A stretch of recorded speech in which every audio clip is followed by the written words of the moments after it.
Мэрия Таласа начала демонтаж заборов, которые отдельные владельцы частных домов или участков самовольно построили за линией. Первыми под снос попали ограждения, расположенные по бывшей улице имени Крупской, а теперь Мадиева.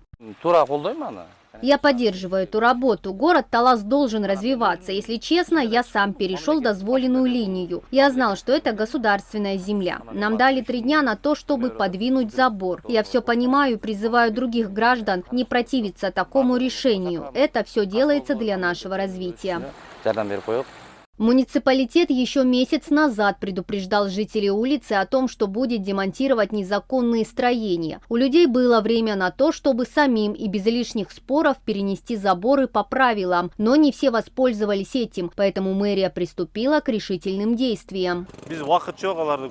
У нас нет времени ждать каждого. Есть те, кто уже перенесли заборы, а тем владельцам, кто не сделал это, мы по решению специальной комиссии демонтируем забор сами. Нам нужен порядок.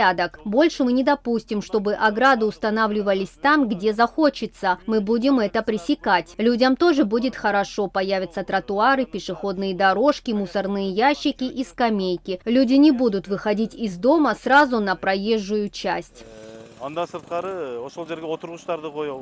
Сейчас работа по благоустройству идет на 4 внутренних улицах города, но это только начало. Постепенно все улицы расширят и построят на них удобные тротуары, которых раньше и вовсе не было. Как подчеркивает в мэрии, порядок будет везде, даже в переулках. Мы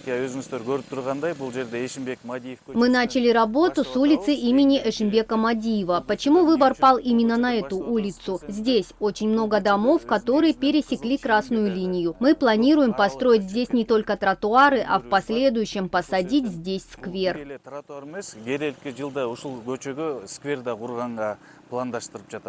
Отметим, что в течение 2 лет большая часть внутренних дорог Таласа была заасфальтирована. В этом году было запланировано построить тротуары общей протяженностью в 50 километров и 6 километров велосипедных дорожек. Мадина Низамова, Кайнар Ормонов, Татыбүбү Кинджакунова, ЛТР, Таласская область.